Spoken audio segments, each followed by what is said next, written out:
Assalamualaikum warahmatullahi wabarakatuh. Nama saya Muhammad Ivan Prasetyadi dari kelas 12 IPA 6, absen 21. Akan mempresentasikan tentang keadaan ekonomi dan politik pada masa awal kemerdekaan, pada masa demokrasi terpimpin, dan pada masa demokrasi liberal. Pertama, keadaan ekonomi dan politik pada masa awal kemerdekaan. Keadaan politik. Keadaan politik di Indonesia dimulai dengan pembentukan badan-badan kelengkapan negara. Ada beberapa agenda dalam pembentukan badan-badan kelengkapan negara ini, seperti membuat Undang-Undang Dasar 1945, menetapkan Insinyur Soekarno dan Dr. Andes Muhammad Hatta menjadi Presiden dan Wakil Presiden, dan membentuk sebuah Komite Nasional Sementara sebelum Dewan Perwakilan Rakyat dan Majelis Permusyawaratan terbentuk. Setelah Komite Nasional terbentuk, maka dibuatlah sebuah kabinet, badan-badan perjuangan, dan pembentukan Tentara Nasional Indonesia. Setelah itu, ada beberapa pergantian kabinet, seperti Kabinet Sultan Syahrir dan Amir Syarifuddin. Kemudian juga perubahan ideologi bangsa Indonesia. Ideologi pada awal kemerdekaan adalah ideologi nasionalis, agamis, dan juga sosial komunis. Ideologi komunis menjadi ideologi haram yang ada di Indonesia karena pemberontakan. Keadaan ekonomi. Keadaan ekonomi Indonesia pada awal kemerdekaan. Pertama, Indonesia belum memiliki pejabat khusus yang mengatur keuangan negara. Kedua, Indonesia belum mempunyai pola untuk mengatur keuangan negara. Ketiga, Indonesia masih mendapat peninggalan hutang peperangan Jepang. Hal ini dikarenakan sebelum merdeka, Jepang sedang berkuasa. Keempat, terjadinya pergantian kabinet membuat perekonomian Indonesia saat itu tidak stabil. Hal ini menghambat keuangan negara Indonesia pada saat itu. Ada beberapa akibat dari kejadian tersebut. Pertama, terjadinya inflasi. Lonjakan inflasi terjadi karena keadaan ekonomi Indonesia masih sangat kacau pada saat itu. Kedua, ada blokade ekonomi dari Belanda. Belanda masih belum mengakui kemerdekaan sehingga melakukan blokade ekonomi.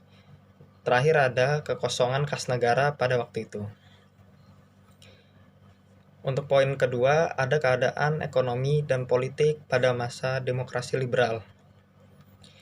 Keadaan politik.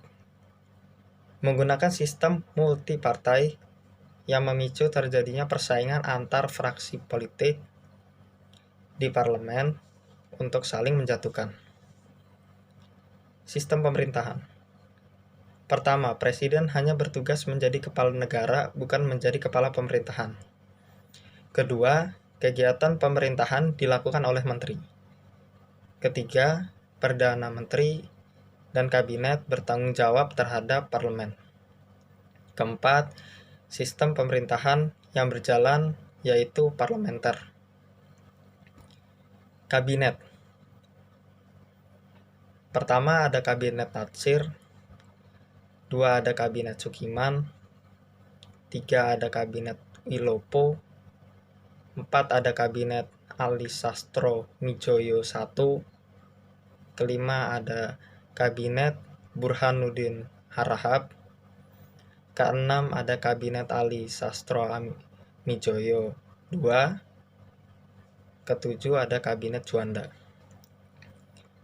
Sistem kepartaian dimulai dengan Presiden Soekarno membangun PNI pada tanggal 23 Agustus 1945. Pemilu 1955 diselenggarakan dalam 2 tahap, yaitu pertama pada tanggal 29 September 1955 untuk pemilihan anggota DPR atau parlemen.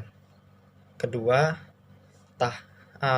dalam pemilihan anggota konstitusi pada tanggal 15 Desember 1955.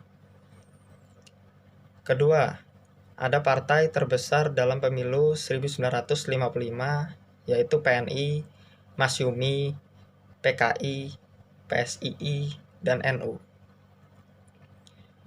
Tiga, ada segi positif yang dapat dipetik, yaitu pertama, ada tingkat partisipasi masyarakat yang tinggi.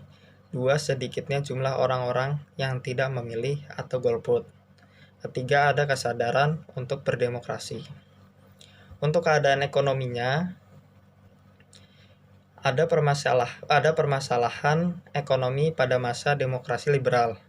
Yang pertama, permasalahan dalam jangka pendek, yaitu pemerintahan wajib mengurangi jumlah uang yang beredar dan memperbaiki kenaikan biaya hidup. Kedua, permasalahan dalam jangka panjang, yaitu pertambahan penduduk yang tidak terkendali dan tingkat kesejahteraan penduduk yang relatif rendah. Ada kebijakan pemerintah untuk mengatasi permasalahan ekonomi pada masa liberal, yaitu pertama ada gerakan Benteng. Kebijakan diawali pada April 1950, yaitu pertama, memberikan pertolongan kepada pengusaha pribumi supaya mereka berpartisipasi dalam pembangunan ekonomi nasional. Bantuan tersebut berwujud bimbingan konkret atau bantuan kredit. Kedua, ada mendirikan kewirausahaan pribumi supaya mampu membentengi perekonomian Indonesia yang baru saja merdeka. Untuk upaya kedua, ada Gunting Syarifuddin. Kebijakan diawali pada 15 Maret 1950 dengan pemotongan nilai uang atau senring. Yang ketiga ada Nasionalis de Javas Bank, yaitu kebijakan yang berlaku adalah perubahan status de Javas Bank menjadi Bank Indonesia sebagai bank sentral dan bank sirkulasi. Diumumkan pada tanggal 15 Desember 1951 menurut Undang-Undang Nomor 24 Tahun 1951. Untuk upaya keempat ada pembentukan Biro Perancang Negara yang bertugas untuk merancang pembangunan jangka pendek sehingga hasilnya belum bisa dinikmati langsung oleh masyarakat. Yang kedua ada dampak tidak adanya stabilitas atau keseimbangan politik karena masa kabinet yang terlalu singkat, menyebabkan penurunan drastis ekonomi, inflasi, dan lambatnya pelaksanaan pembangunan. Untuk kelima ada sistem ekonomi Alibaba.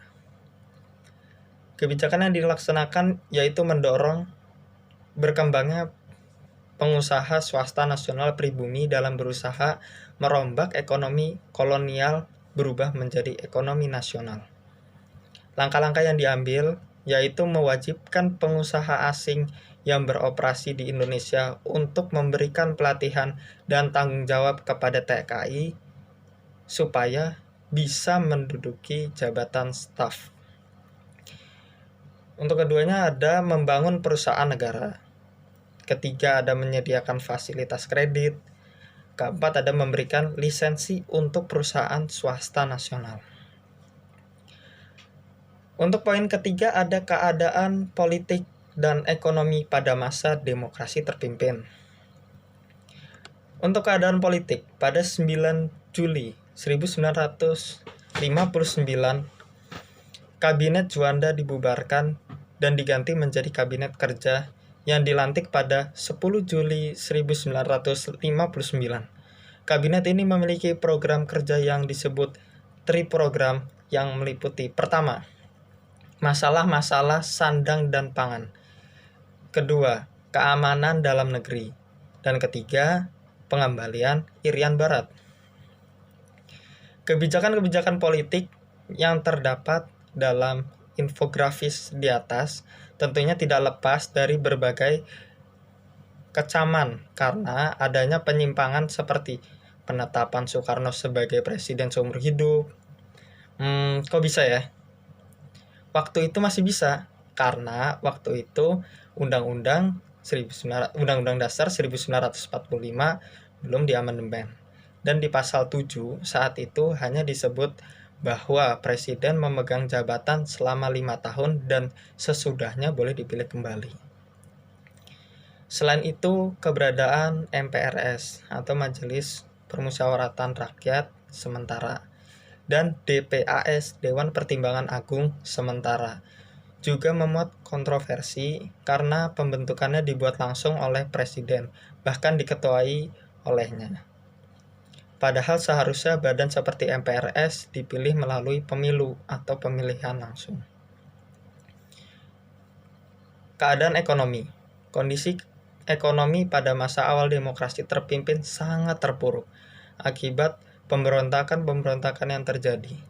Untuk mengatasi keadaan ekonomi pada masa ini, sistem ekonomi berjalan dengan sistem komando, di mana alat-alat produksi dan distribusi yang vital harus dimiliki dan dikuasai negara atau minimal di bawah pengawasan negara. Sekian dari saya, kurang lebih mohon maaf jika ada kesalahan dalam tutur kata. Wassalamualaikum warahmatullahi wabarakatuh.